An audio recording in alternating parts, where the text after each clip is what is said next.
ये सब में हाथ से बने हुए, हाथ से जो कढ़ाई होता है, मेहनत होता है, जो पुराना 100 साल से चल रहा है वही चीज़ें हैं हमारे पास। पूरा पाकिस्तान सप्लाई होता है, बाहर जाता है, यूरोप में जाता है, तो हर चीज़ मिलता है हमारे पास। हर सब हाथ के बने हुए चीज़ें हैं, हैंडीक्राफ्ट। हैंडीक्राफ्ट में चादरें है, ओढ़ने वाली शॉल है, गरम सूट है, पहनने वाली टोपी है, वेस्टकोट है, कालीने हैं हाथ के बने हुए, वॉल हैंगिंग हैं, मतलब मुख्तलिफ चीज़ें हैं, हर चीज़ है हमारे पास।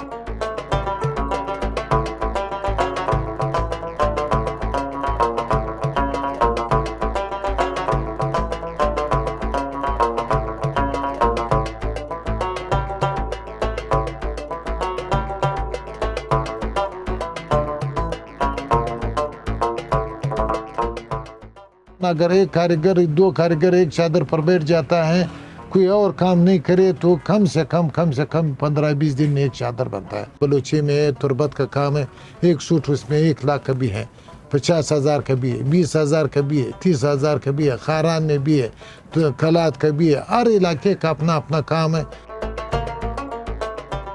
ख़वातीन ज़्यादा बनाते हैं, सब जो घरों में बनता है ख़वातीन बनाते हैं। ज़्यादातर जो है पंजाब के लोग आते हैं, सूबा सरहद के लोग आते हैं, वो ख़रीदते हैं। इस तरह चीज़ है, ये लोग शौक़ से पहनता है। डिमांड बहुत ज़्यादा है, यूरोप में तो बहुत ज़्यादा है, पाकिस्तान में भी है।